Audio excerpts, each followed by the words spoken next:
Come study with me elder பிராக் நிகழ்ச்சிக்கு வரவேற்கிறேன். இன்று உபாகமம் அதிகாரங்கள் 10 முதல் 12 வரை ஆரம்பிக்கிறோம். இங்கு கர்த்தர் உடன்படிக்கையை மீண்டும் நிலைநிறுத்தி இருதய கீழ்ப்படுதலுக்காக தனது ஜனங்களை அழைக்கிறார். தங்கக்கன்றின் பாவத்திற்குப் பிறகு மோசே 2 புதிய கல் பலகைகளை வெட்டும்படி கட்டளையிடப்படுகிறார். கர்த்தர் மீண்டும் தமது வார்த்தைகளை எழுதுகிறார். மனந்திரும்புதலுக்குப் பிறகு கருணை வருகிறது. உடன்படிக்கை கைவிடப்படவில்லை, அது புதுப்பிக்கப்பட்டது. சாட்சி வைக்க பெட்டி தயார் செய்யப்படுகிறது. லேவியர் கர்த்தருக்கு முன் நின்று ஆசீர்வதிக்கவும் சேவை செய்யவும் பிரித்தெடுக்கப்படுகிறார்கள். எழுத்துப்பட்ட வார்த்தை இல்லாமல் ஆராதனை நிலைக்காது. வெளிப்பாடு ஆராதனையே வழிநடத்த வேண்டும். கர்த்தர் அழிக்காமல் இரக்கம் காட்டினார் என்று மோசே நினைவூட்டுகிறார். மன்னிப்பு பயணத்தை நிறுத்துவதில்லை, அது முன்னேற்றத்தை தொடங்குகிறது. எழுந்து செல்லுங்கள், வாக்குத்தத்தத்தை பிடியுங்கள். உடன்படிக்கை வாழ்க்கை இயக்கத்தில் வாழப்படுகிறது. பின்னர் கேள்வி எழுகிறது, கர்த்தர் உன்னிடத்தில் என்ன வேண்டுகிறார்?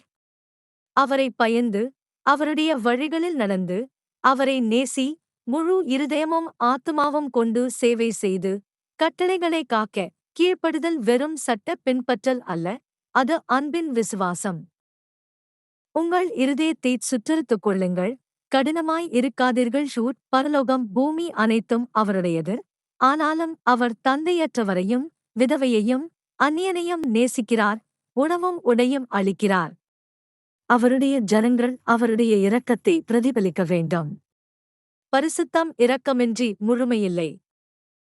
மாறிய இருதயம்தான் உண்மையான உடன்படிக்கை அடையாளம். இன்று நாம் பரிசுத்த ஆவியின் மூலம் தேவனுடைய சட்டம் இருதயத்தில் எழுதப்படும்படி சாக்ரமெண்ட் உடன்படிக்கையை புதுப்பிக்கிறோம். பலவீனத்திற்குப் பிறகும் எழுந்து நிற்கிறோம். நமக்கு கருணை காட்டப்பட்டது போல மற்றவர்களுக்கும் காட்டுகிறோம். தேவனின் முன் சுத்தமான வாழ்வை நாடுகிறோம். மோசே சாட்சி அளிக்கிறார். அவர் தேவன்களின் தேவன், மகத்தானவர், நீதிமானவர், லஞ்சம் ஏற்காதவர். அவருடைய மகிமை தூரமல்ல, அது தூய நீதியை வெளிப்படுத்துகிறது. ஆகையால் கர்த்தரை பயந்து, அவருக்கு சேவை செய்து, அவரை பற்றிக் கொள்ளுங்கள். அவர்தான் உங்கள் ஸ்தோத்திரம், உங்கள் ஜீவன். புதுப்பிக்கப்பட்ட இந்த அடையாளம் அடுத்த அதிகாரங்களில் வரும் நினைவும் ஆராதனையும் பற்றிய அழைப்பிற்கு தயாராக்குகிறது. இப்போது அதிகாரம் 11 மோசே இஸ்ரவேலரை அவர்கள் கண்களால் கண்ட தேவனுடைய செயல்களை நினைவுகூரச் செய்கிறார். எகிப்தில் நடந்த அதிசயங்கள், பார்வோனின் மேல் வெளிப்பட்ட வல்லமை, கடல் பிரிந்து மீட்பு கிடைத்தது, வனாந்தரத்தில் தாங்கிய கருணை, இவை எல்லாம் கற்பனை அல்ல, அனுபவித்த வரலாறு. அவர்கள் கலகத்தின் விளைவையும் கண்டார்கள். கர்த்தர் நியாயமானவர் என்றும் கருணையுள்ளவர் என்றும் உணர்ந்தார்கள். உடன்படிக்கை விசுவாசம் உண்மையான தேவனுடன் நடந்த பயணத்தில் வேரூன்றுகிறது. ஆகையால் கர்த்தரை நேசி, அவருடைய கட்டளைகளையும் விதிகளையும் என்றும் காக்கும்படி கட்டளையிடப்படுகிறார்கள். நீங்கள் செல்லும் தேசம் எகிப்தைப் போலல்ல, அங்கு மனித உழைப்பால் நீர் பாய்ச்சப்பட்டது. ஆனால் இத்தேசம் பரலோக மழையை பருகுகிறது. ஆண்டவர் ஆண்டு முழுவதும் அதன் மேல் கண் வைத்திருக்கிறார். வளமும் பாதுகாப்பும் உழைப்பில் மட்டுமல்ல, உடன்படிக்கையின் விசுவாசத்தில் உள்ளது. நீங்கள் முழு இருதயமும் ஆத்துமாவும் கொண்டு கர்த்தரை நேசி, அவருக்கு சேவை செய்து, அவருடைய வார்த்தைகளை கவனமாக கேட்டு நடக்கிறீர்களானால், காலத்திற்கேற்ற மழை வரும், விளைச்சல் பெருகும், ஆசீர்வாதம் நிலைக்கும். ஆனால் இருதயம் விலகினால் வானம் மூடப்படலாம். அன்பு தேர்வை மதிக்கிறது, உடன்படிக்கை ஆசீர்வாதத்தையும் எச்சரிக்கையையும் இணைக்கிறது. இருதயம் எங்கு நிலை கொண்டிருக்கிறது என்பதே வானம் திறக்குமா மூடுமா என்பதை நிர்ணயிக்கிறது. ஆகவே இந்த வார்த்தைகளை இருதயத்திலும் ஆத்துமாவிலும் வைத்துக் கொள்ளுங்கள். கைகளில் கட்டி, கண்களுக்கு இடையில் வைத்து, பிள்ளைகளுக்கு கற்பித்து, வீட்டிலும் வழியிலும் பேசுங்கள், கதவுகளிலும் வாசல்களிலும் எழுதுங்கள். உடன்படிக்கை உண்மை குடும்ப வாழ்வை வடிவமைக்க வேண்டும். இன்றும் நாம் ஆன்மீக மழையின்மேல் சார்ந்திருக்கிறோம். பரிசுத்த ஆவி இதயத்தை ஈரமாக்கி, சாட்சியை வளர்த்து, தேவனுடைய வாக்குறுதிகளை கனியளிக்கச் செய்கிறார். கீழ்ப்படுதல் தொடர்ந்தால் வளர்ச்சி உண்டு, விலகினால் உலர்ச்சி உண்டு.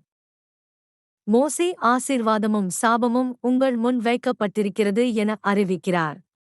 வாழ்க்கையின் பாதையும் வீழ்ச்சியின் பாதையும் தெளிவாக இருக்கிறது. கர்த்தர் வற்புறுத்தவில்லை, அவர் அழைக்கிறார். கிறிஸ்து இந்த நம்பிக்கையை நிறைவேற்றுகிறார். அவர் ஜீவநீர், அவர் மூலம் வானம் திறக்கப்படுகிறது, மனந்திரும்புதல் மழையை மீண்டும் கொண்டு வருகிறது, உறுதி பலத்தை மீண்டும் தருகிறது. அன்பைத் தேர்ந்தெடு, விசுவாசத்தைத் தேர்ந்தெடு, திறந்த வானத்தின் கீழ் வாழ்ந்து கொள். அதிகாரம் 12 கர்த்தர் இஸ்ரவேலின் ஆராதனையைச் சுத்தமாக வைத்திருக்க கட்டளையிடுகிறார். அந்நிய ஜாதிகள் தங்கள் தேவங்களை வழிபட்ட உயர்ந்த மலைகளிலும் குன்றுகளிலும் பசுமையான மரங்களுக்கு கீழும் இருந்த அனைத்து இடங்களையும் முற்றிலும் அழிக்க வேண்டும். பலிபீடங்களை இடித்து, தூண்களை உடைத்து, தோப்புகளை எரித்து, பொன் சிலைகளை துண்டிக்க வேண்டும். உடன்படிக்கை வாழ்க்கை இரட்டை விசுவாசத்துடன் சேர்ந்துவிட முடியாது. கர்த்தர் முழுமையான விசுவாசத்தை நாடுகிறார். அவர்களைச் சுற்றியுள்ள கலாச்சாரத்தைப் போல ஆராதனையை வடிவமைக்காமல், கர்த்தர் தமது நாமம் வாசம் செய்ய தேர்ந்தெடுக்கும் இடத்தைத் தேடி அங்கே வரவேண்டும். ஆராதனை மனித விருப்பம் அல்ல, அது தேவன் வழிநடத்தும் ஒழுங்கு.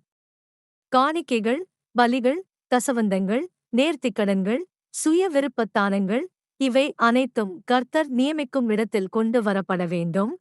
குடும்பங்களோடு, வாசல்களில் இருக்கும் லேவியரோடு சேர்ந்து கர்த்தரின் முன் மகிழ்ச்சியாய் கொண்டாட வேண்டும். ஒவ்வொருவரும் தன் கண்களில் சரியாகத் தோன்றுகிறபடியே செய்யாதீர்கள் என்று எச்சரிக்கை கொடுக்கப்படுகிறது. பரிசுத்த நடைமுறையை தனிப்பட்ட ஆசை கட்டுப்படுத்தக்கூடாது. ஒழுங்கு பரிசுத்தத்தை பாதுகாக்கிறது.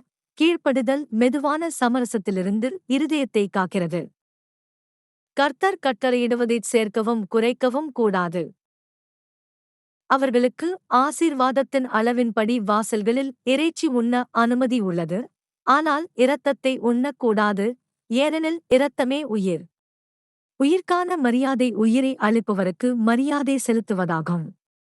சுத்தம், அசுத்தம், பரிசுத்தம், சாதாரணம் என்ற வேறுபாடுகள் உடன்படிக்கை வாழ்வு ஆலயத்தில் மட்டுமல்ல, தினசரி பழக்கங்களிலும் செயல்பட வேண்டும் என்பதை கற்றுக் கொடுக்கும். லேவியரை மறந்துவிடாதீர்கள், அவருக்கு நில உரிமை இல்லை. தாராள மனம் பரிசுத்த சேவையை தாங்குகிறது. கர்த்தர் தேர்ந்த இடத்தில் ஆராதனை செய்வது ஒன்றுபட்ட அடையாளத்தையும் தூய போதனையையும் காக்கிறது, சிதறலையும் கலப்பையும் தடுக்கிறது. இன்று நாமும் போலியான உயர்ந்த இடங்களை இடிக்க அழைக்கப்படுகிறோம். கிறிஸ்துவுக்கான விசுவாசத்தோடு போட்டியிடும் பழக்கங்கள், பொழுதுபோக்குகள், ஆசைகள், விசுவாச கலப்புகள். உண்மையான ஆராதனை கர்த்தர் வெளிப்படுத்திய வழியில் நடக்கிறது. நாம் நியமிக்கப்பட்ட இடங்களில் கூடுகிறோம், அவர் கட்டளையிட்ட ஒழுங்குகளில் பங்கெடுக்கிறோம், உடன்படிக்கை சமூகத்தில் மகிழ்கிறோம். கிறிஸ்துதான் கர்த்தர் தேர்ந்த இடம் என்ற மாதிரியின் நிறைவேற்றம். அவரில் தேவனுடைய நாமம் நம்மிடத்தில் வாசம் செய்கிறது. அவரது பரிகாரத்தினால் ஆராதனை சுத்தமாகிறது. பிதாவிடம் அணுகுதல் உறுதி செய்யப்படுகிறது. அவருக்கு மட்டும் விசுவாசமாக இருப்பது கட்டுப்பாடு அல்ல, அது விடுதலை. போய் பலிபீடங்களை இடியுங்கள், அவரது சந்நிதியை நாடுங்கள், அவர் கட்டளையிடும் விதத்தில் ஆராதியுங்கள், புனித நாமத்தின் கீழ் வாழ்க்கை செழிக்கும்.